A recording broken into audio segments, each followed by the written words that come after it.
Everyone, कैसे हैं आप सब।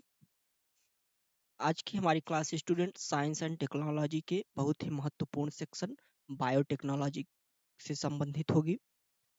आज के इस क्लास में बायोटेक्नोलॉजी के सभी जो इश्यूज हैं जो चर्चा का विषय रहे हैं और जो कि बायोटेक्नोलॉजी के और कॉन्सेप्ट के अंतर्गत भी आते हैं, तो उन सब कॉन्सेप्ट को आज के ही एक क्लास में हम पूरा कवर करने की कोशिश करेंगे। बायोटेक्नोलॉजी साइंस एंड टेक्नोलॉजी का एक बहुत ही महत्वपूर्ण सेगमेंट होता है।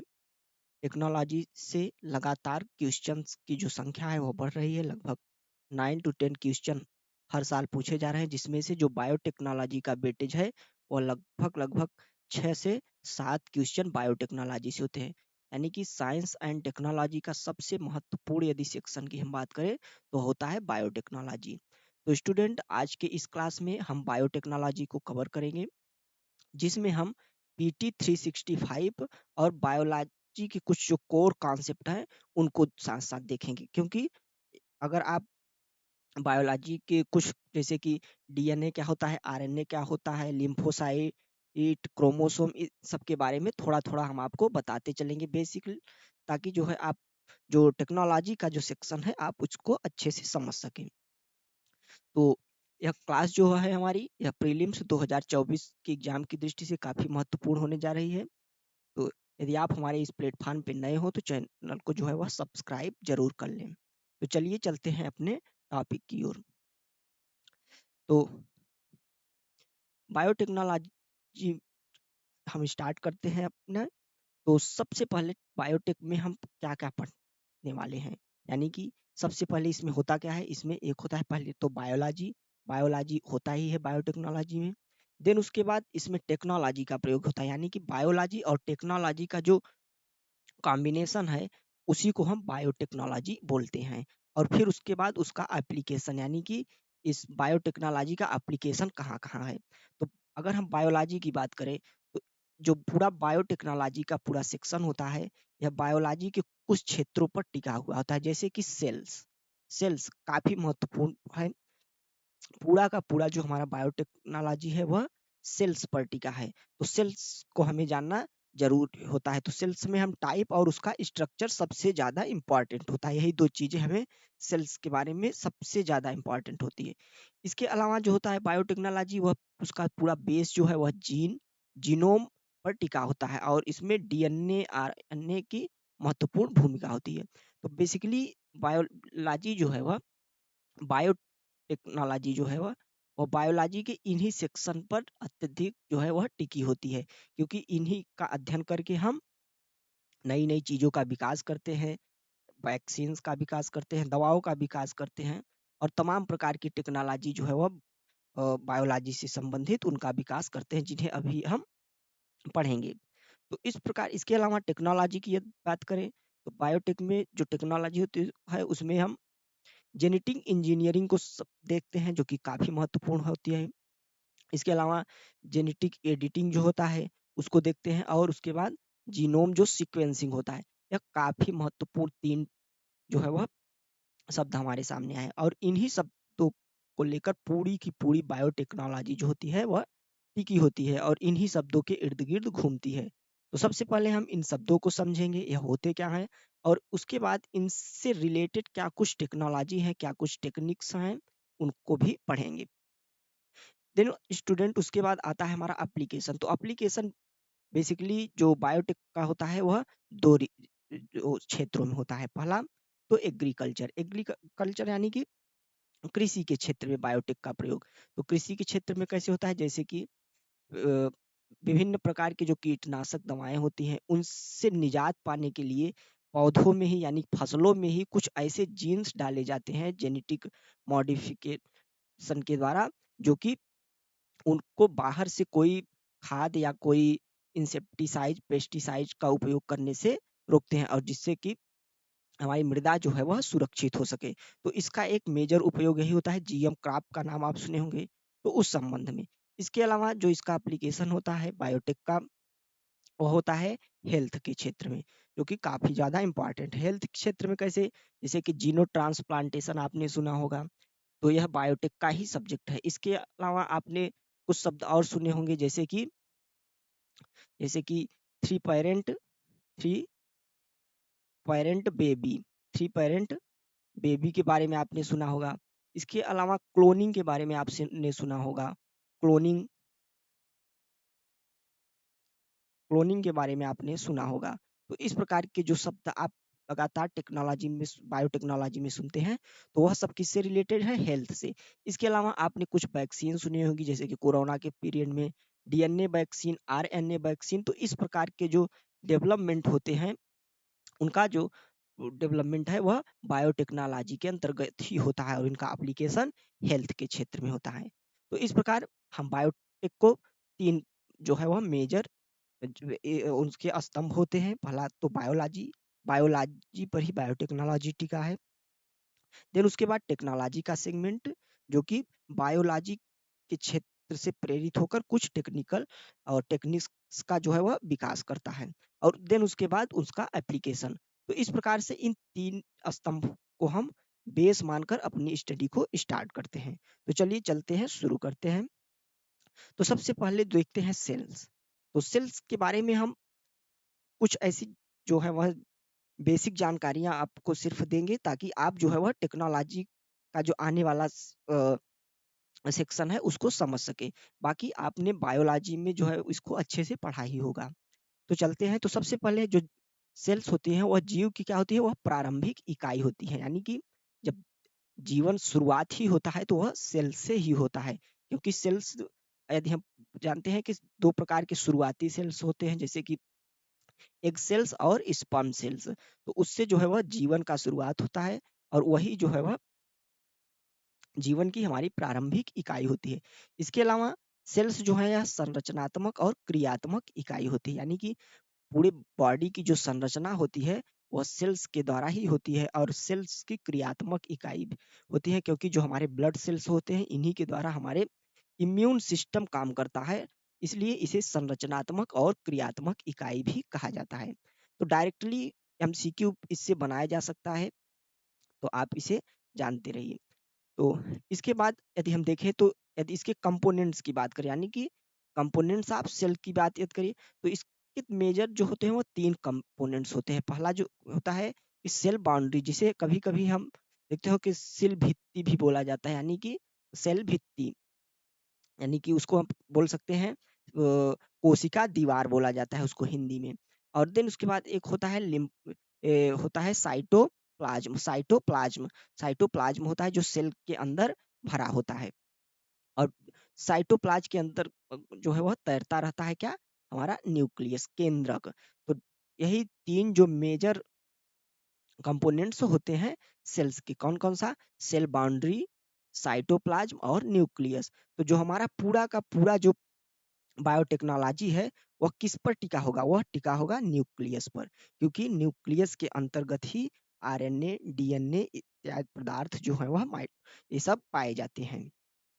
तो हम अब न्यूक्लियस की ओर बढ़ेंगे, और जो बायोटेक्नोलॉजी में है वह किसका इंपॉर्टेंस सबसे ज्यादा है? न्यूक्लियस का। तो हम एक क्रमवार चल रहे हैं कि बायोलॉजी से बायोटेक्नोलॉजी की ओर शिफ्ट हो रहे हैं। अब चलते हैं आगे। तो यदि हम न्यूक्लियस की बात करें, न्यूक्लियस, तो न्यूक्लियस एक, मान लीजिए इस प्रकार की एक, सपोज कीजिए, संरचना होती है, जो कि कहाँ होती है? यह साइटोप्लाज्म में तैरती रहती है। कोशिका जो होता है, कोशिका एक संरचना, उसके अंतर्गत कुछ तरल पदार्थ होता है जिसे क्या बोला जाता है? साइटोप्लाज्म। और साइटोप्लाज्म के अंतर जो है वह न्यूक्लियस तैरता रहता है। न्यूक्लियस के अंदर क्या होता है? न्यूक्लियस के अंतर्गत स्टूडेंट होता है क्रोमोसोम्स। इस प्रकार से गुच्छानुमा एक संरचना होती है जिसे क्या बोला जाता है? Chromosomes. Chromosomes basically bundle of DNA होता है, यानी कि डीएनए का समूह। बंडल ऑफ डीएनए जो होता है उसी को हम क्या बोलते हैं? क्रोमोसोम, जिसे हिंदी में गुणसूत्र बोला जाता है। यह जो है वह कितने, इसके जो है वह क्रोमोसोम के 23 जो है वह पेयर होते हैं। 23 जोड़े जो है इसके होते हैं, जिसमें से 22 जोड़े जो होते हैं वह 22 जोड़े जो होते हैं वह हमारे क्या होते हैं? वह हमारे जीन्स को निर्धारित करते हैं। और एक जोड़ा जो होता है हमारा, वह सेक्स जोड़ा होता है, यानी कि वो हमारे जेंडर को निर्धारित करता है। तो इस प्रकार 23 जोड़े हमारे क्या होते हैं? क्रोमोसोम्स होते हैं। तो न्यूक्लियस के अंतर्गत क्या होता है, क्रोमोसोम्स होता है। अब एक पूरा क्रम हम देखेंगे, और जो क्रोमोसोम होता है वो क्या होता है, वो बंडल ऑफ डीएनए होता है, यानी कि डीएनए का समूह। तो डीएनए कहाँ से निकला, क्रोमोसोम से। कहाँ से, क्रोमोसोम से। देन उसके बाद ये रहा हमारा डीएनए। आप देख सकते हैं कि किस प्रकार से एक कुंडली नुमाकृत आकृति एक होती है, टू पेयर्स की। तो ये हमारा डीएनए रहा। इसके बाद हम आगे बढ़ते हैं अपने जीन्स की ओर। जीन्स क्या होता है, तो genes student basically part of DNA होता है, यानी कि यदि डीएनए के किसी एक हिस्से को, मान लीजिए इतने हिस्से को यदि काट लिया जाए और उसका अध्ययन किया जाए तो वही हमारा क्या हो जाता है, उसी को हम जीन कहते हैं। तो डीएनए क्या होता है, यह पार्ट ऑफ, सॉरी, जीन क्या होता है, यह पार्ट ऑफ डीएनए होता है। देन उसके बाद जीनोम आता है हमारा। तो जीनोम क्या होता है, तो यही जो हमारा जीन होता है, इसी के अरेंजमेंट को जो है हम क्या बोलते हैं, इसी के अरेंजमेंट को हम जीनोम बोलते हैं, और उसी को जीनोम सीक्वेंसिंग भी कहा जाता है, जो कि आगे अभी हम पढ़ेंगे, हमारे टेक्नोलॉजी का बहुत ही महत्वपूर्ण पार्ट है।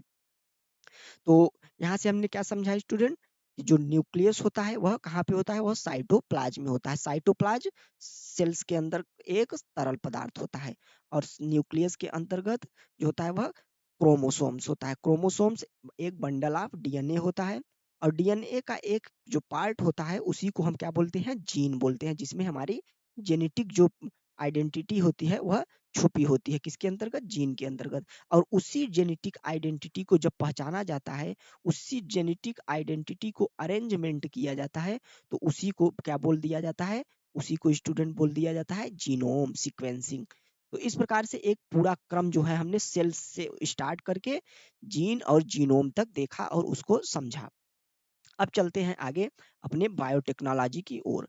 तो बायोलॉजी टेक्नोलॉजी पढ़ते समय बायोलॉजी का यह जो हमने अभी शुरुआत का 5 से 6 मिनट जो बताया आपको, वह काफ़ी महत्वपूर्ण होता है, और उसको समझने के बाद ही जो है हम बायोटेक्नोलॉजी को समझ सकते हैं। तो अब उसको समझने के बाद हम चलते हैं बायोटेक्नोलॉजी की ओर। तो बायोटेक्नोलॉजी में स्टूडेंट हमने शुरुआत में देखा था कि 3 जो वर्ड है वह काफ़ी इंपॉर्टेंट होते हैं, और इन्हीं वर्ड्स के इर्द-गिर्द जो है हमारी पूरी की पूरी बायोटेक टिकी होती है, जो कि क्या होते हैं, पहला तो जेनेटिक इंजीनियरिंग, दूसरा जेनेटिक एडिटिंग, और तीसरा जीनोम सीक्वेंसिंग। तो सबसे पहले हम जेनेटिक जो होता है इंजीनियरिंग देखेंगे।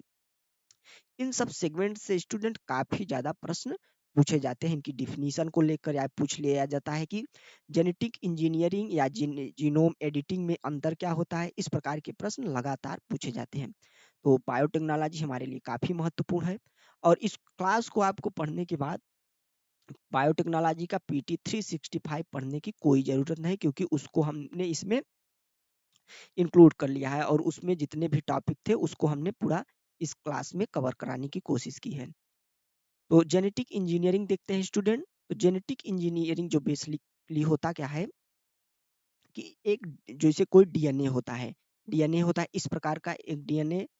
तो और डीएनए में यदि कोई एक हिस्सा जो है उसका यदि खराब होता है, या तो फिर उसमें कुछ बदलाव करने की आवश्यकता महसूस की जाती है, उसमें कुछ नए नई चीज, जेनेटिक जो नई जानकारियाँ हैं वह डालने जाने की कोशिश की जाती है।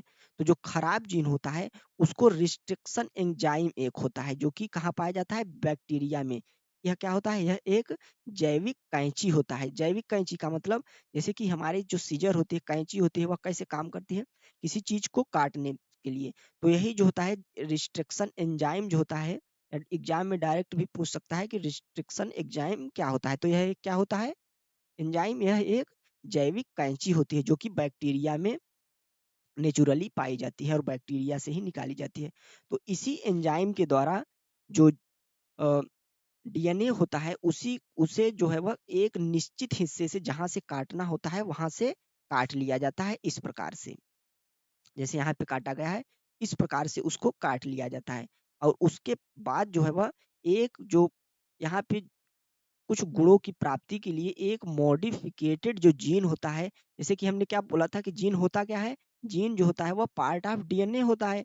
तो यही जो काटा गया वह क्या ही है, यह जीन ही है, और इसके स्थान पर जो है वह एक नया जीन लाकर यहाँ पे जोड़ दिया जाता है। नया जीन यहाँ पे लाकर जोड़ दिया जाता है, जो कि किसी भी चीज़ का जीन हो सकता है, जो कि अब नए जो जिस डीएनए में यह जुड़ रहा है, उसको एक नया गुण प्रदान कर देगा और एक नई विशेषता प्रदान कर देगी। तो इसी को बोला जाता है genetic engineering. Genetic engineering basically, अब आसान भाषा में हम समझाएँ, तो बेसिकली यह डीएनए के एक हिस्से को काट कर उसके स्थान पर जो है एक नए जीन को लाकर स्थापित कर देना ही जेनेटिक इंजीनियरिंग है। और इसमें जो नया जो जीन होता है, जो इसमें जोड़ा जाएगा, वह बेसिकली किसका होता है? वह फॉरेन का होता है, फॉरेन विदेशी जीन होता है, यानी कि किसी अन्य जीव का होता है, किसी अन्य किसी पौधे का हो सकता है, किसी बैक्टीरिया का हो सकता है, तो इस प्रकार का जो है वह हो सकता है। तो जेनेटिक इंजीनियरिंग की एक विशेषता क्या है? तो इसमें जोड़े जाने वाला जीन जो होगा, जोड़े जाने वाला जीन विदेशी होगा। यानी कि उसे कहीं बाहर से लाकर, किसी अन्य जीव से लाकर जोड़ा जाएगा, जो कि उसके गुणों में परिवर्तन कर देगा। तो जेनेटिक इंजीनियरिंग क्या हुआ? जेनेटिक इंजीनियरिंग हुआ कि रिस्ट्रिक्शन एंजाइम की सहायता से डीएनए के एक हिस्से को, एक उसके जीन को काट कर उसके स्थान पर एक अलग जो जीन है उसको जोड़ देना ही जेनेटिक इंजीनियरिंग है। तो इस प्रकार से जेनेटिक इंजीनियरिंग को हम समझ सकते हैं। नेक्स्ट अगर देखें, तो जो जेनेटिक इंजीनियरिंग है, इसका जो है कुछ टेक्नोलॉजी का इसमें जो है वह विकास हुआ है, यानी कि जेनेटिक इंजीनियरिंग को करने के लिए कुछ टेक्नोलॉजी का विकास हुआ है कि उस टेक्नोलॉजी का प्रयोग करके जेनेटिक इंजीनियरिंग की जाती है। तो यदि उसमें बात करें, तो सबसे पहला स्थान आता है आरएनए, अगर आरएनए आधारित तकनीक की बात करें, यानी कि आरएनए बेस्ड जेनेटिक इंजीनियरिंग। तो इसमें सबसे महत्वपूर्ण जो है वह है आरएनए आई, जिसे आरएनए इंटरफेरेंस कहते हैं, यानी कि आरएनए हस्तक्षेप, इसे हिंदी में बोला जाता है आरएनए हस्तक्षेप, आरएनए इंटरफेरेंस, यानी कि आरएनए आई। यह क्या होता है? यह बेसिकली एक जीन साइलेंसिंग तकनीक है। जीन साइलेंसिंग क्या होता है? तो जैसे होता क्या है कि आरएनए आरएनए क्या होता है? आरएनए एक सिंगल जो होता है वह इस प्रकार का एक धागा नुमा होता है, जो कि किससे बनता है? जो कि डीएनए से बनता है। डीएनए डबल स्टैंडर्ड एक संरचना होती है, और जिससे जो है वह आरएनए बनता है सिंगल स्टैंडर्ड संरचना। या किस क्रिया के माध्यम से बनते हैं स्टूडेंट? तो इसको बोला जाता है ट्रांसक्रिप्शन। इसको क्या बोला जाता है? इसको बोला जाता है ट्रांसक्रिप्शन। तो ट्रांसक्रिप्शन के माध्यम से जो है वह डीएनए जो है वह आरएनए बनाता है, और उसके बाद ट्रांसलेशन के माध्यम से जो है वह आरएनए से क्या बनता है? आरएनए से प्रोटीन बनता है, प्रोटीन बनता है। तो यह एक संरचना होती है, इसको आप ध्यान रखिएगा। ट्रांसक्रिप्शन के माध्यम से जो है वह आरएनए बनता है डीएनए से, और प्रोटीन जो है वह ट्रांसलेशन, इस क्रिया को क्या बोला जाता है? ट्रांसलेशन। ट्रांसलेशन। तो इसके द्वारा जो है वह प्रोटीन का निर्माण होता है। और जब प्रोटीन का निर्माण यदि कहीं पे ज़्यादा होने लगे, तो उसी को क्या बोला जाता है? उसी को बोला जाता है कि बीमारी आ गई, जैसे कि कैंसर। कैंसर बेसिकली क्या होता है? सेल्स का बढ़ जाना। सेल्स का बढ़ना यानी कि जब कोई सेल्स जो होता है वह ज़्यादा प्रोटीन का निर्माण करने लगे किसी जगह पर, तो वहीं पर सेल्स भारी मात्रा में हो जाएंगी, और सेल्स जब बढ़ेंगी तो वही जो है वह ट्यूमर का रूप ले लेता है।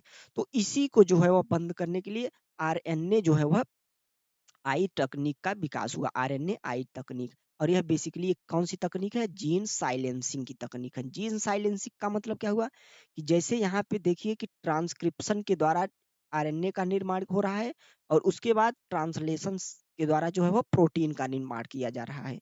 तो यहीं पे जो है इन्हीं स्टेज पर यदि जो है वह इसको रोक दिया जाए, यानी कि यदि ट्रांसलेशन हो ही ना पाए, ट्रांसक्रिप्शन हो ही ना पाए, तो प्रोटीन जो है वह बनना ही बंद हो जाएगा। और प्रोटीन जब बनना बंद हो जाएगा, तो उससे क्या होगा कि जो ज़्यादा मात्रा में प्रोटीन बन रहा था, अब वह जो है वह नॉर्मल हो जाएगा, और धीरे-धीरे कैंसर इत्यादि की जो समस्याएँ हैं वह कम हो जाएँगी, और वह जो जीन होगा वह एक जीन से दूसरे जीन में लगातार जो एक पीढ़ी से दूसरे पीढ़ी में लगातार बढ़ता चला जाएगा, और धीरे-धीरे यह समस्या समाप्त हो जाएगी।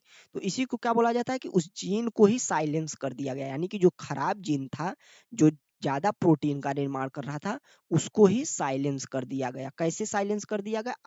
आरएनए आई टेक्नोलॉजी के माध्यम से। आरएनए आई टेक्नोलॉजी काम कैसे करता है? तो यह काम करता है ट्रांसक्रिप्शन और ट्रांसलेशन के स्तर पर इसके प्रोटीन के निर्माण को बंद करके। जब प्रोटीन का निर्माण ही बंद हो जाएगा तो विभिन्न प्रकार की आरएनए जनित जो बीमारियां होंगी वह खत्म हो जाएंगी।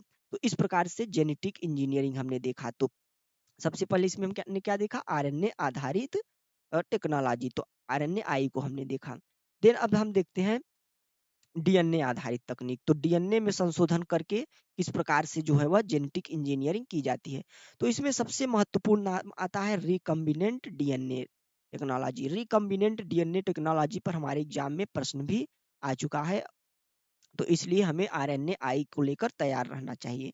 तो अब आशा करता हूं कि आरएनए आई जो है वह आपको समझ आ गया होगा। वह क्या है? वह एक बेसिकली जीन साइलेंसिंग तकनीक है, जिसमें जो है वह ट्रांसक्रिप्शन या ट्रांसलेशन के स्तर पर प्रोटीन निर्माण की प्रक्रिया को बाधित करके जो है वह जीन को संशोधित किया जाता है।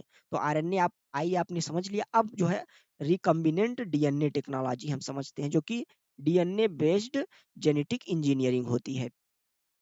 तो डीएनए बेस्ड जेनेटिक इंजीनियरिंग जो रिकम्बिनेंट टेक्नोलॉजी होती है, यह होती क्या है? इसको पहले हम तो जो डीएनए होता है, जो डीएनए एक डबल स्टैंडर्ड संरचना होती है। इसमें एक बेस पेयर होते हैं, 4 बेस पेयर होते हैं, जिसको अभी हम आगे पढ़ेंगे भी। 4 बेस पेयर होते हैं। यदि मान लीजिए यहाँ पे कोई एक जीन, ये वाला जीन यदि मान लीजिए खराब है, या तो इसके स्थान पर जो हमें कोई नया जीन लाकर यहाँ पे लगाना है और कुछ निश्चित गुणों की प्राप्ति करनी है, कुछ निश्चित विशेषताओं की प्राप्ति करनी है। तो करना क्या होगा? तो अभी जो हमने एक एंजाइम पढ़ा था, रिस्ट्रिक्शन एंजाइम, जो कि एक जैविक कैंची होती है, उसकी सहायता से ही इसको काट लिया जाएगा। इस जीन को यहाँ से काट लिया जाएगा और उसके स्थान पर जो है एक नया जीन जो है वह जोड़ दिया जाएगा, विशेष विशेषताओं वाला। किस विशेषता? विशेषताओं वाला। तो उसी को हम क्या बोलते हैं? उसी को हम बोलते हैं रिकम्बिनेंट डीएनए। रिकम्बिनेंट डीएनए जो कि काफी ज्यादा महत्वपूर्ण होता है। तो यह कैसे होता है कि एक जो है वह जैविक कैंची के द्वारा, एक रिस्ट्रिक्शन एंजाइम के द्वारा डीएनए को एक निश्चित स्थान पर उस जीन को काट लिया जाता है और उसी के स्थान पर अवांछित गुणों वाला जो है वह जीन स्थापित कर दिया जाता है। उसी को क्या बोला जाता है? उसी को बोला जाता है डीएनए, रिकम्बिनेंट डीएनए टेक्नोलॉजी। तो यह जो है वह इस प्रकार से काम करती है। और इसके लिए भी अब कई टेक्नोलॉजी आ गई हैं, जैसे कि आपने क्रिस्पर का नाम सुना होगा, क्रिस्पर का S9। तो अभी जिसको हम आगे पढ़ेंगे भी, तो वह इससे ही संबंधित है। तो रिकम्बिनेंट डीएनए क्या होता है, इसको आपने देखा। इसके लाभ क्या क्या हो सकते हैं, यहाँ पे बहुत जरूरी है देखना। तो इसके द्वारा जो है वह टीकों का निर्माण किया जा सकता है। टीकों का निर्माण, जो डीएनए टीके होते हैं, उनका निर्माण किया जाता है। इसके अलावा इसके द्वारा जो है इंसुलिन और हार्मोन्स, इंसुलिन इंसुलिन हार्मोन्स, इनका जो है वह निर्माण किया जा सकता है। तो टीकों का निर्माण जो है वह कैसे किया जाता होगा? तो जो कोई यदि जैसे एक कोई बैक्टीरिया होता है, वह काफी, बैक्टीरिया का आप जानते हैं कि एक गुण होता है, वह काफी जो है वह तेजी, जैसे एक बैक्टीरिया हो गया तो काफी तेजी से वह जो है वह अपने को विभाजित करता है। तो इसकी संख्या जो है वह लगातार जो है बहुत तेजी से बढ़ती है। तो किया क्या जाएगा कि एक टीके को जो है लिया जाएगा और उसके एक जीन को काट करके रिकम्बिनेंट डीएनए टेक्नोलॉजी के माध्यम से उसमें एक निश्चित गुणों वाला जो है वह जीन डाल दिया जाएगा। यानी कि जो जिसका एक कोई निश्चित गुण होगा जिसे हम प्राप्त करना चाहते हैं, जैसे कोई भी बीमारी हो गई, उसको खत्म करने के लिए हम पता लगा लेंगे कि यदि ये वाला जीन इसमें डाल दिया जाए तो यह बीमारी खत्म हो जाएगी। तो उसी जीन को जो है वह इस बैक्टीरिया में डाल दिया जाएगा और यह बैक्टीरिया अपने आप को तेजी से जो है वह विभाजित करेगा। इसकी पीढ़ियां जो है वह तेजी से बढ़ेंगी और जब पीढ़ियां तेजी से बढ़ेंगी तो हम जानते हैं कि जो जीन होता है वह एक पीढ़ी से दूसरे पीढ़ी में चला जाएगा और एक पीढ़ी से दूसरी पीढ़ी में जाकर यह बहुत बड़ी मात्रा में तैयार हो जाएगा और जिसका उपयोग हम टीकों को, जो वैक्सीन्स होती हैं, उसको बनाने में कर सकते हैं। तो आपने सुना होगा डीएनए वैक्सीन, आरएनए वैक्सीन। तो इस प्रकार की जो वैक्सीन होती हैं वह इसी प्रकार से बनाई जाती हैं। तो यह जो है इसका एक महत्वपूर्ण लाभ हुआ। तो रिकम्बिनेंट डीएनए हमने अच्छे से समझा। चलते हैं आगे। और अब जो हमने जेनेटिक इंजीनियरिंग समझने के बाद जीनोम जो एडिटिंग है उसको समझने की कोशिश करते हैं, जो कि काफी ज्यादा महत्वपूर्ण है। तो चलते हैं।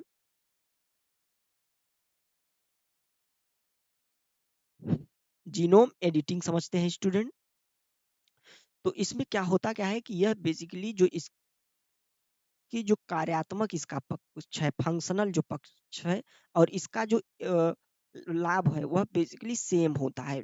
यानी कि जेनेटिक इंजीनियरिंग और जेनेटिक एडिटिंग लगभग लगभग सेम ही होता है, परंतु इसमें अंतर कहाँ आता है? तो इसमें जो है वह कोई बाहरी जीन नहीं डाला जाता है स्टूडेंट। तो बेसिकली जो है उसमें हमने क्या पढ़ा था, जो जेनेटिक इंजीनियरिंग है, कि उसमें एक विदेशी जीन को लाकर उसके स्थान पर जोड़ दिया जाता है, और जोड़ने के बाद एक नए जो है वह गुणसूत्र, उसका डीएनए का विकास हो जाता है, और जो जीव होता है वह नए तरीके से व्यवहार करने लगता है। तो उसको हम जेनेटिक इंजीनियरिंग बोल देते हैं। लेकिन इसमें भी वो किया वही जाता है कि जैसे खराब, जैसे ये मान लीजिए एक डीएनए हुआ, इसमें एक खराब जीन है, और खराब जीन को रिस्ट्रिक्शन एंजाइम की सहायता से एक निश्चित स्थान से काट लिया गया। परंतु स्टूडेंट अब यहाँ पे कोई नया जीन नहीं जोड़ा जाएगा, यानी कि कोई बाहरी जीन, कोई विदेशी जीन, फॉरेन जीन जो है यहाँ पर लाकर नहीं जोड़ा जाएगा। एडिटिंग जैसे क्या होता है, जैसे आप लोग फोटो एडिटिंग करते होंगे, तो फोटो एडिटिंग में क्या किया जाता है स्टूडेंट? फोटो एडिटिंग में कोई नया चीज तो जोड़ा नहीं जाता है, उसमें से कुछ चीजें काट दी जाती है। जैसे कोई यदि कहीं पे ब्लर आ रहा हो तो उसको हटा दिया जाता है, कहीं पे कुछ बैकग्राउंड हटाना होता है तो उसको हटा दिया जाता है। तो यही क्या हो जाता है, यही एडिटिंग हो जाता है हमारा। तो एडिटिंग में क्या होता है कि एडिटिंग में सिर्फ और सिर्फ काट दिया जाता है, और उसके बाद यह जो है वह डीएनए आपस में जुड़ जाता है, और जो खराब डीएनए हो तो जीन होता है वह हट जाता है, जिससे क्या होता है, ये जीव जो है वह नए प्रकार से विकास करने लगता है। जैसे कि आपको एक उदाहरण बताए, जैसे कि अ, आपने नाम सुना होगा किसका, मैनग्रोव का। मैनग्रोव एक क्या होता है, एक बेसिकली एक खारी जल का पौधा होता है। क्या होता है? तटीय तटीय जो है एक पौधा होता है। तो मैनग्रोव में स्टूडेंट कुछ ऐसे जीन्स होते हैं जो इसे खारापन सहने के लिए, खारा खारापन सहने के लिए सक्षम बनाते होंगे। तो क्योंकि इतना ज़्यादा खारा जल है वहाँ, अभी खारे जल में हम कोई और जैसे लगा दें, यदि उष्णकटिबंधीय कोई पौधा ले जाकर लगा दें, या नीम का, आम का यदि पौधा लगा दें, तो वह स्टूडेंट नहीं होगा, क्योंकि उसमें कोई ऐसा जीन विद्यमान नहीं है जो खारेपन को सहन कर सके। तो इसी प्रकार से जो है, यदि मैनग्रोव भी एक काफ़ी महत्वपूर्ण पौधा होता है, क्योंकि जो है यह क्या करता है, यह मिट्टी के कटाव को रोकता है। इसकी जड़ें जो है काफी फैली होती हैं स्टूडेंट। इस प्रकार से जैसे ये मैंग्रोव का पौधा, तो इसकी जड़ें जो होती हैं वह काफी दूर तक फैली होती हैं, और हम जानते हैं कि जड़ें जितनी दूर तक होंगी, यह मिट्टी के बहाव को उतना ही रोकेगा। तो यदि स्टूडेंट यह तटीय क्षेत्रों में है, यदि हम चाहें कि कुछ बाढ़ वाले इलाकों में इसको लगा दिया जाए, तो यह क्या होगा, पैदा ही नहीं होगा, क्योंकि इसमें जो है वह जीन ही नहीं है जो कि जो ताजे जल को सहन कर सके। तो इसमें से क्या किया जाएगा स्टूडेंट, तो इसमें से उसी जीन को काट कर एक स्थान से जो है वह हटा दिया जाएगा, यानी कौन से जीन, जो कि खारापन सहन करने में सक्षम बनाता है। और यदि उसी जीन को हटा दिया गया तो अब यह कैसा पौधा हो गया, अब यह नॉर्मल पौधा हो गया, जबकि इसका गुण जो होगा मिट्टी रोकने का वह तो बरकरार ही रह जाएगा। तो इस प्रकार से जो है वह जेनेटिक इंजीनियरिंग की जाती है। और यदि मान लीजिए कि तटीय क्षेत्रों में कोई कृषि करनी हो गई, मान लीजिए तटीय क्षेत्रों में धान की रोपाई करनी हो गई, या कोई अन्य पौधा लगाना हो गया, तो उसमें क्या किया जाएगा, तो उसमें इसी मैंग्रोव का वही जीन जो कि खारेपन को सहन करता है, उसी को काट कर ले जाकर उस में लगा दिया जाएगा, तो वह पौधा कैसा बन जाएगा, वह खारेपन को सहन करने वाला पौधा बन जाएगा। तो अभी यहाँ पे किसका उदाहरण ये हो गया स्टूडेंट, तो यह हो गया जेनेटिक इंजीनियरिंग का, क्योंकि अब उसमें जो है मैंग्रोव के पौधे को मैंग्रोव का जो पौधा होता है उसका जो जीन होता है उसको जोड़ दिया गया। तो इस प्रकार हम एक साथ दोनों उदाहरण को यहाँ पे आसानी से समझ सकते हैं। तो जेनेटिक इंजीनियरिंग और जेनेटिक एडिटिंग जो होता है, जीनोम एडिटिंग, वो क्या होता है, आपने समझ लिया। अब चलते हैं आगे। तो अब सबसे महत्वपूर्ण जो लगातार चर्चा का विषय भी रहता है वह क्रिस्पर-cas9। क्रिस्पर-cas9 एक टेक्नोलॉजी है जिसे हम बेसिकली क्या बोलते हैं, जीन एडिटिंग टेक्नोलॉजी, जो कि अभी हमने पढ़ा, यानी कि इस टेक्नोलॉजी के माध्यम से जीन एडिटिंग किया जा सकता है और जेनेटिक इंजीनियरिंग भी इसके माध्यम से किया जा सकता है किसी एक स्थान से काटने के लिए। जैसे अभी हमने पढ़ा था एक जैविक कैंची पढ़ा था, किस किस नाम से पढ़ा था? रिस्ट्रिक्शन एंजाइम के नाम से। तो वह बेसिकली एक बैक्टीरिया से ही निकाला जाता है। तो इस प्रकार से क्रिस्पर कैस9 में जो यहाँ पे कैस9 है, यह भी एक क्या है? यह भी एक जैविक कैंची ही है, जो कि किसी जीन को एक स्थान से काटने के काम आती है। तो क्रिस्पर कैस9 सबसे पहले हम देखते हैं स्टूडेंट। क्रिस्पर कैस9 होता क्या है? यह एक क्या है? यह जीन एडिटिंग तकनीक है, उपकरण होता है। यानी कि इसके माध्यम से जो जीन्स होते हैं उनकी क्या की जाती है? एडिटिंग की जाती है। तो यह काम कैसे करता है? सबसे पहले उसको देखते हैं। तो कैस9 प्रोटीन, यहाँ पे पेन का कलर चेंज करें।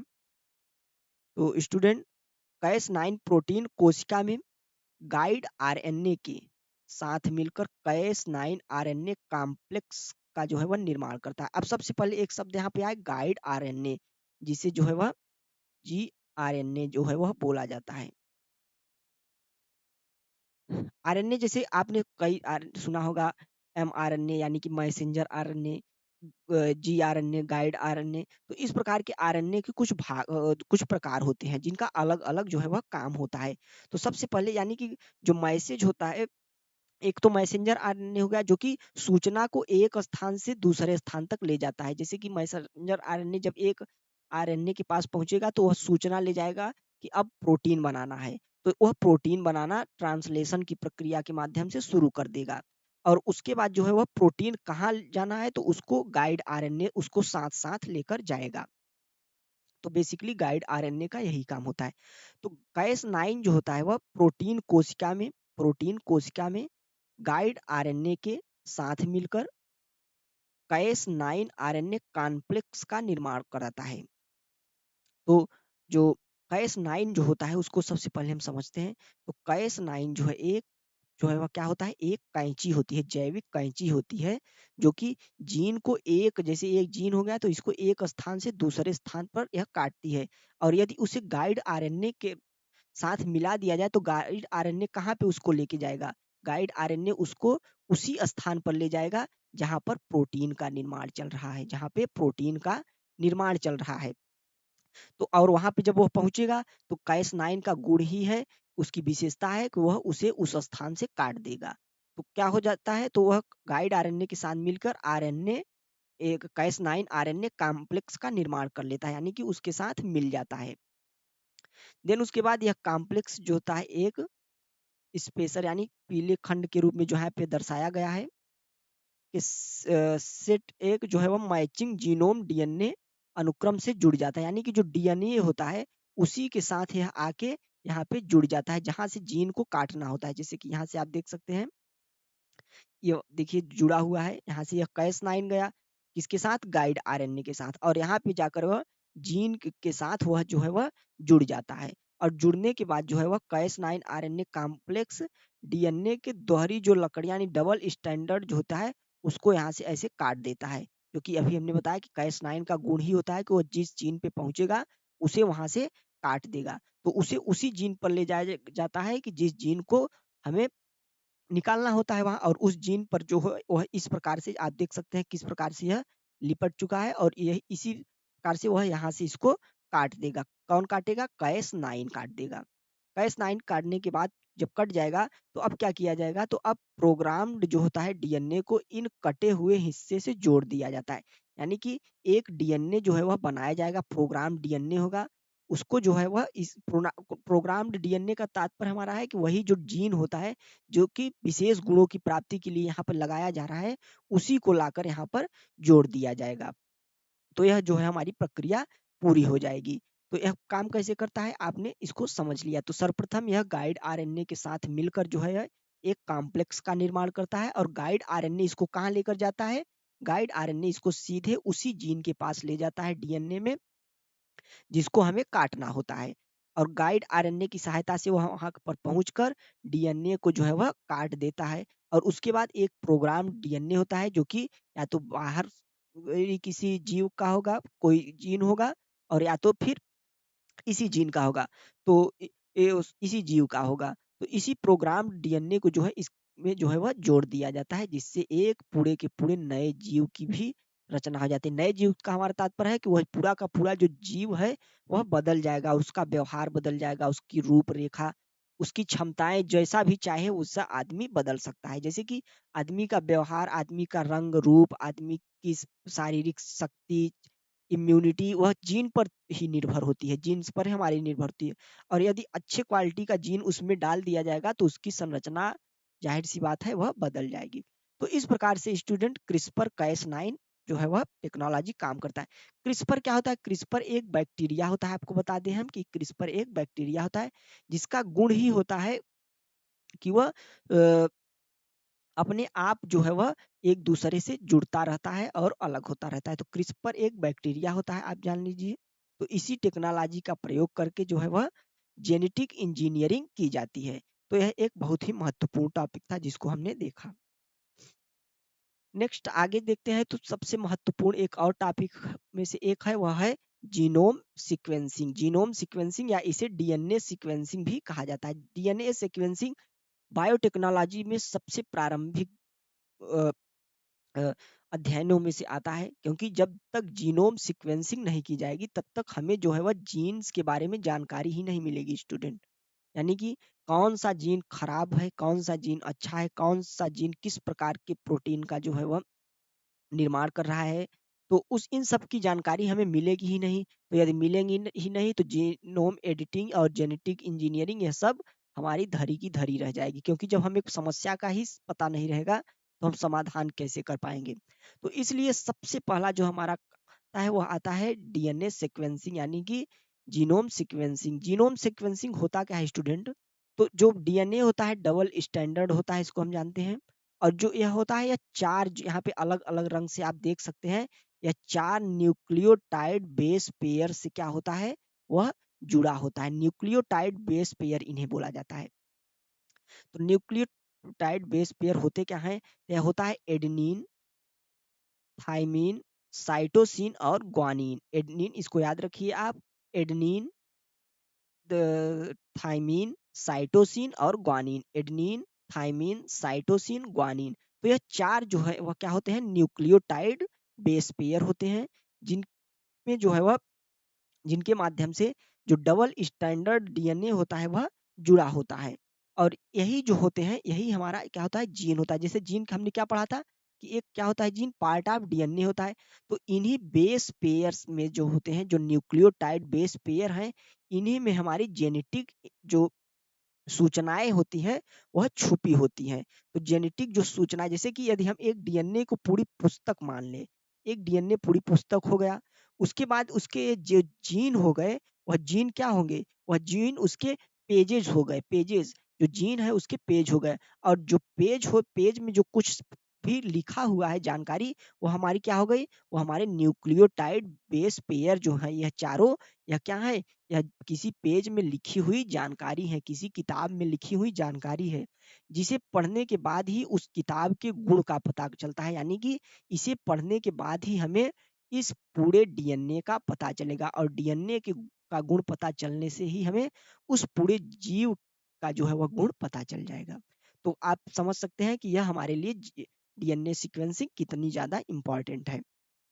तो इन्हीं जो है एडेनिन, थाइमीन, साइटोसिन और ग्वानिन, यही जो न्यूक्लियोटाइड क्षार हैं, इन्हीं का अध्ययन करना जो है वह क्या कहलाता है? वह कहलाता है जीनोम सीक्वेंसिंग। तो इस प्रकार स्टूडेंट हम जीनोम सीक्वेंसिंग को समझ सकते हैं। अब चलते हैं आगे। अब जो है वह 365 पीटी 365 में कुछ महत्वपूर्ण टॉपिक जो और बचे रह गए, तो उसको हम देख लेते हैं। तो इसमें से सबसे ज्यादा महत्वपूर्ण चर्चा का विषय रहा था gene drive technology. Gene drive technology एक टेक्नोलॉजी ही है जो कि जेनेटिक इंजीनियरिंग पर टिकी है। तो अब इस प्रकार के टॉपिक पढ़ने में आपको काफी आसानी होगी, क्योंकि आपका एक जो बेस है वह तैयार हो चुका है, क्योंकि आपने जेनेटिक इंजीनियरिंग, जीनोम एडिटिंग और सीक्वेंसिंग, इस प्रकार के टेक्निकल जो टर्म है टेक्नोलॉजी से संबंधित, उसको समझ लिया है। तो जो जीन ड्राइव टेक्नोलॉजी है, यह एक प्रकार की क्या है, यह आनुवंशिक इंजीनियरिंग तकनीक है, यानी कि जेनेटिक इंजीनियरिंग तकनीक है। और इस तकनीक से जो है वह मेंडेलियन वंशानुक्रम के निर्धारित नियमों को जो है वह बदलने के लिए जीन में संशोधन किया जाता है। तो मेंडेलियन वंशानुक्रम एक नियम होता है जिसमें क्या होता है कि इसे सामान्य वंशानुक्रम भी कहते हैं, यानी कि मेंडेलियन वंशानुक्रम जो होता है यह सामान्य वंशानुक्रम होता है। इसमें जो एक पीढ़ी से दूसरी पीढ़ी तक जो जीन होते हैं वह उतनी तेजी से जो है वह अ, प्रसारित नहीं हो पाते हैं, धीरे-धीरे प्रसारित होते हैं।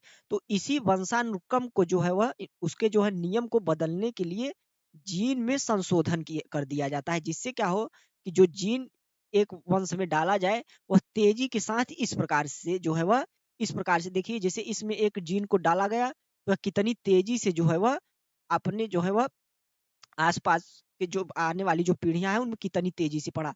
तो यह जो मेंडेलियन वंशानुक्रम का जो नियम है उससे विपरीत है। यह तेजी के साथ जो है वह जीन को अपने आने वाली पीढ़ियों में जो है वह तेजी से प्रसारित करता है।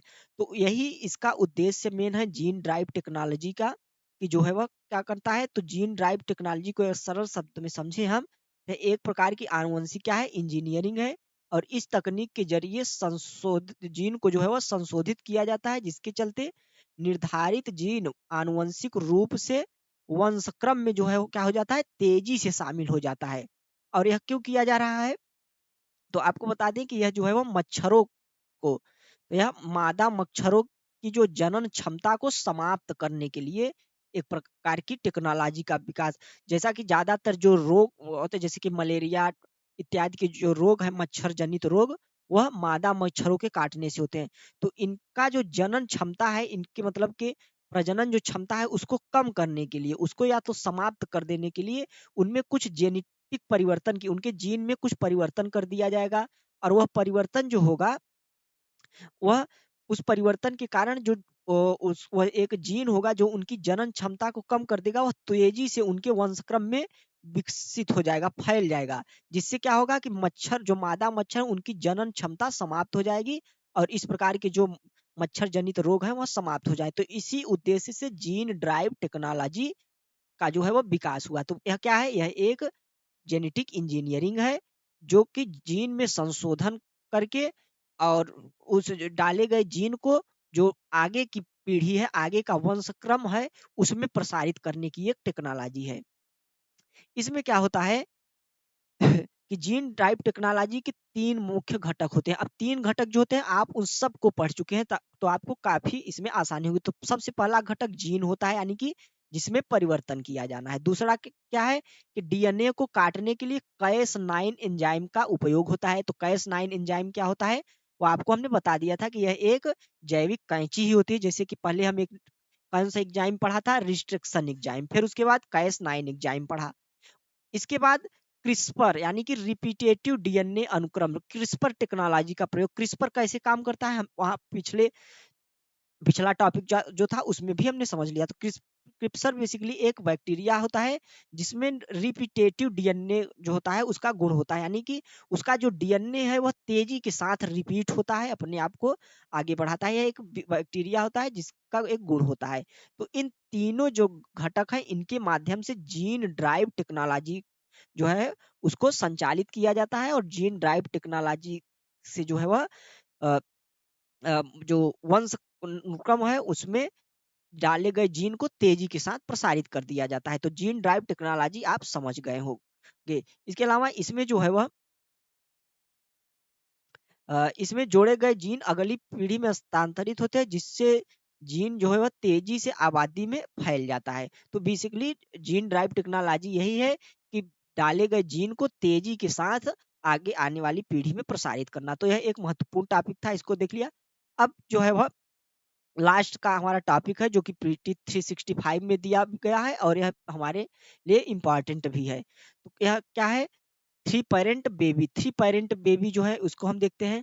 तो थ्री पेरेंट बेबी में होता क्या है कि यह 3 लोगों की इसमें भूमिका है, यानी कि जो एक बच्चा पैदा करने में 3 लोगों की भूमिका होती है। कौन-कौन? एक तो माता-पिता हो जाते हैं और एक क्या होता है कि डोनर महिला एक होती है। डोनर महिला से हमारा तात्पर्य कि अंडाणु देने वाली महिला, यानी कि जो एग देने वाली महिला होती है वह होती है। तो कौन कौन से? माता पिता और एक डोनर महिला। अब यह काम कैसे करता है इसको देखते हैं। Three parent baby, three parent baby को यदि हम समझे तो सबसे पहले इसमें क्या होता है कि जैसे कि एक माता पिता हो गए और एक क्या हो गए? डोनर महिला हो गई। तो जो माता होती है उसमें जो न्यूक्लियस होता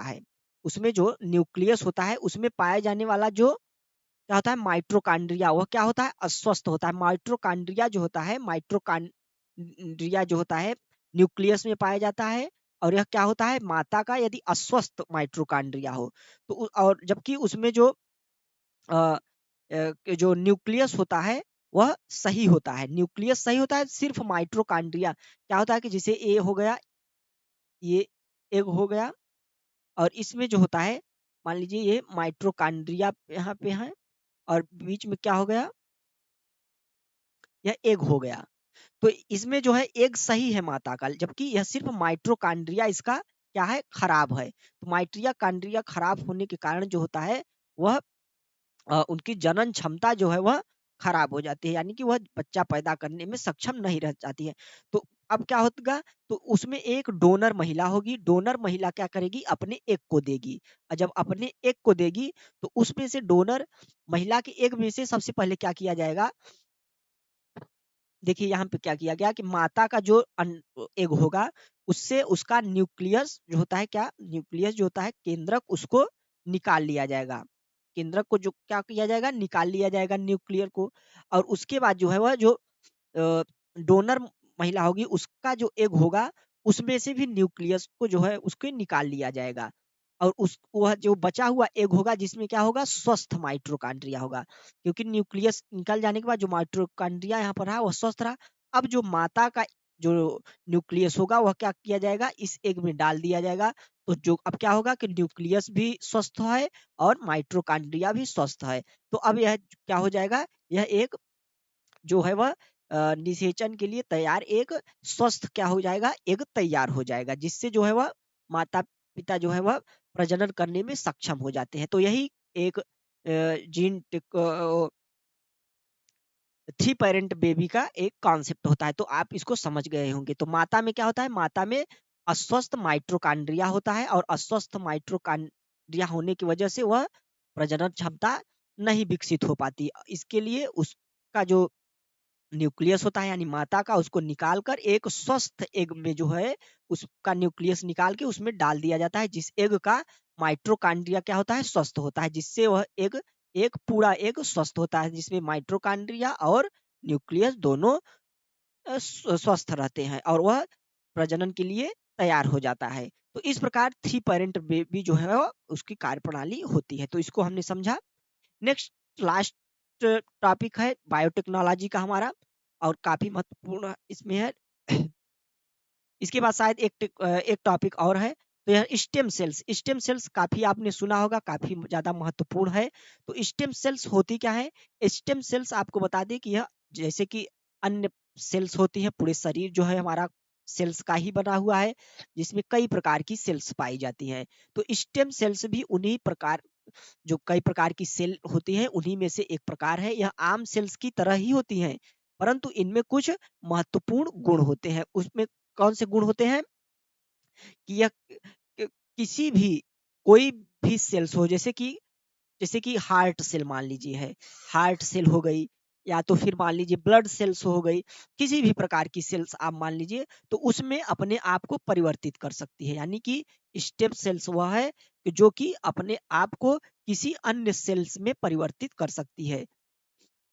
ठीक, तो इसमें क्या होता है? तो a single cell that can, यानी कि यह जो एक मान लीजिए स्टेम सेल्स है, यह दो प्रकार की क्रिया करती है। क्या करती है कि अपने आप को जो है वह तेजी के साथ जो है वह क्या करती है? रिप्लिकेट करती है, यानी कि अपने आप को तेजी से विभाजित करती है, यानी कि 1 से 2, 2 से 4 काफी तेजी से अपनी जो प्रतियां है वह बनाती है। और इसकी दूसरी महत्वपूर्ण क्रिया क्या होती है कि यह differentiated into the many cells type, यानी कि यह विभिन्न सेल प्रकारों में जो है क्या होती है? यह विभाजित हो सकती है, यानी कि अपने आप को विभिन्न प्रकार के सेल्स में के रूप में बना सकती है। जैसे कि कोई स्टेम सेल्स हुई, यदि किसी सेल्स की आवश्यकता, जैसे ब्लड सेल्स की आवश्यकता हुई, तो स्टेम सेल्स वहां पे पहुंचेगी और ब्लड सेल्स में बदल जाएगी। तो यह इसका एक बहुत ही महत्वपूर्ण गुण होता है। तो इसका दो गुण होता है, यह अपने आप को तेजी से विभाजित करती है और विभिन्न प्रकार की सेल्स में अपने आप को परिवर्तित कर लेती है। तो यह होगा। इसके बाद जो है इसके कुछ कैरेक्टरिस्टिक्स हैं, उसको हम देख लेते हैं। तो यह क्या होता है कि यह एक अनस्पेशलाइज्ड जो है क्या है, सेल है। अनस्पेशलाइज्ड सेल है। अनस्पेशलाइज्ड सेल्स का तात्पर्य कि जैसे शरीर की कुछ सेल्स होती हैं, वह क्या होती हैं, स्पेशलाइज्ड होती है, यानी कि उनका कार्य स्पेशल होता है। जैसे कि हार्ट सेल हो गई, यह क्या हो गई, यह एक स्पेशल सेल हो गई, जैसे कि हृदय की सेल। इसके अलावा क्या हो गया, ब्लड सेल्स हो गया। इसी प्रकार की बहुत सारी सेल्स जो है वह होती है। तो वह क्या होती है, स्पेशलाइज्ड होती है, यानी कि वह किसी एक कार्य को ही कर सकती है। जबकि जो स्टेम सेल्स होती है, यह अनस्पेशलाइज्ड होती हैं, यानी कि यह विशेषीकृत नहीं होती है किसी यह जिस सेल्स की आवश्यकता हुई उसी में अपने आप को परिवर्तित कर लेती है। तो इसका एक गुण हुआ। इसके अलावा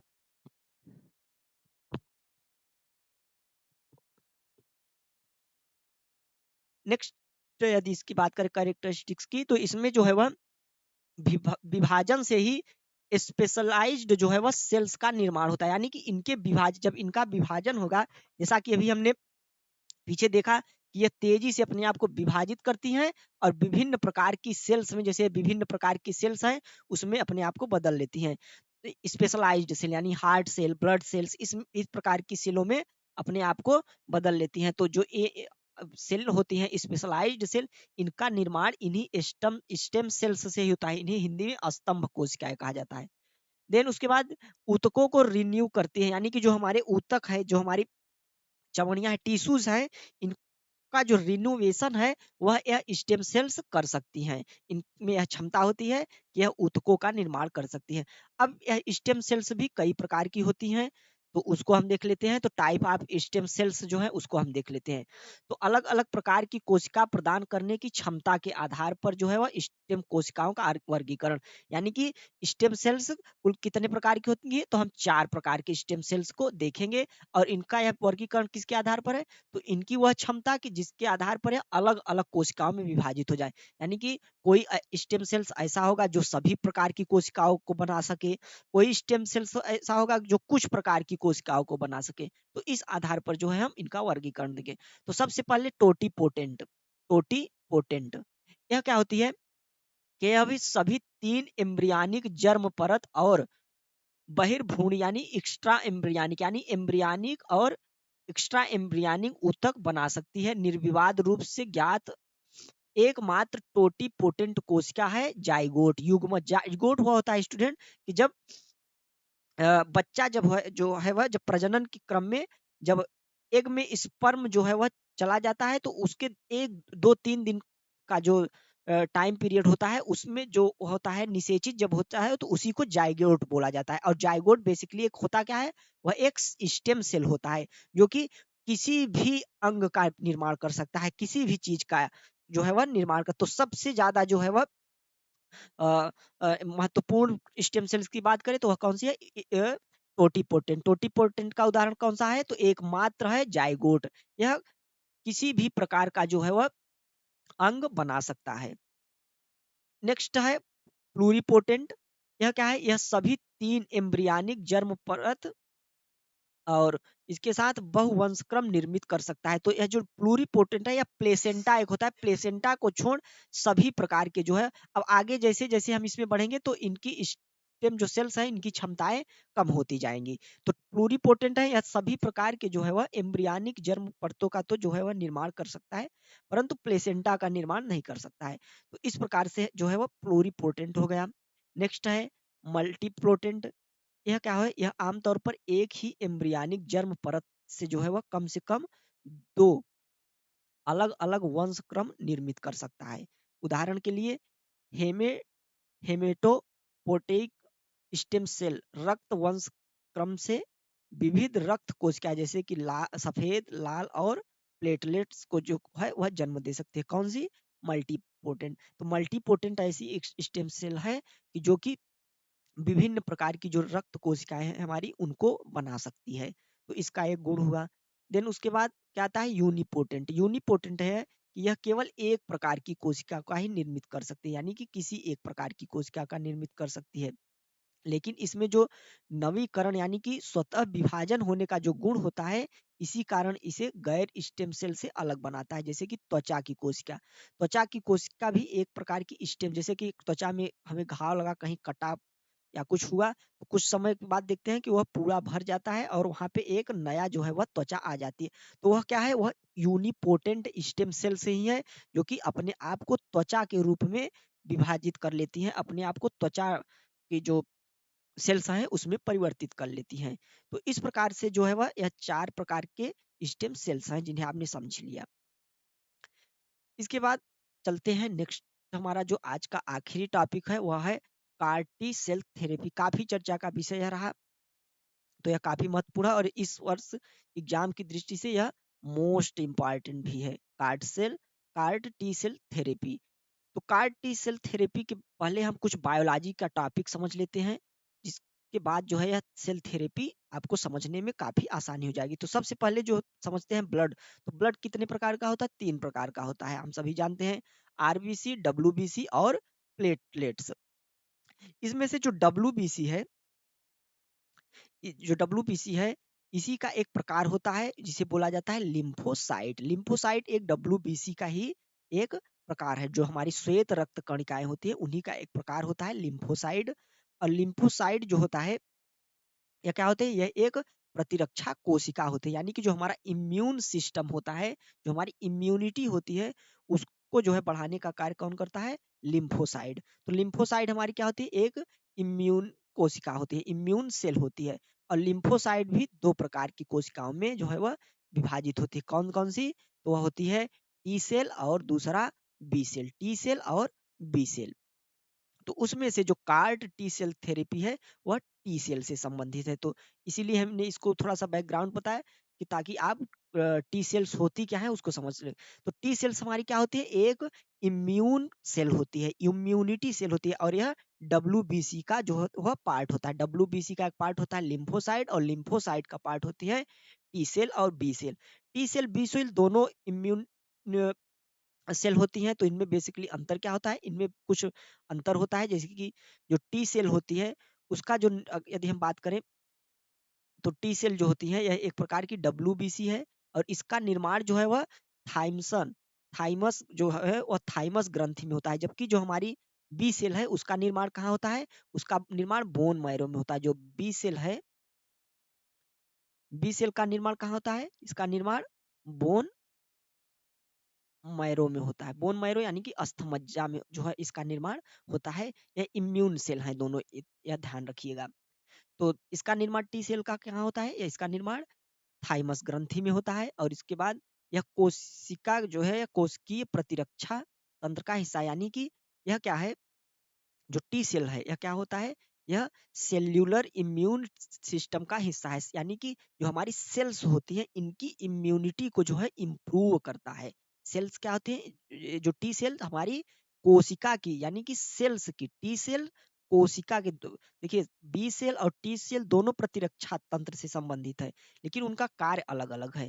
टी सेल जो है वह कोशिका को, जो हमारी सेल्स हैं उनको जो है इम्यूनिटी प्रदान करती है। जबकि बी सेल्स हमारे जो ब्लड हैं उनको इम्यूनिटी प्रदान करती है। तो इस प्रकार से एक बेसिकली डिफरेंस समझ लिया, जो कि काफी महत्वपूर्ण है स्टूडेंट हमारे एग्जाम की दृष्टि से।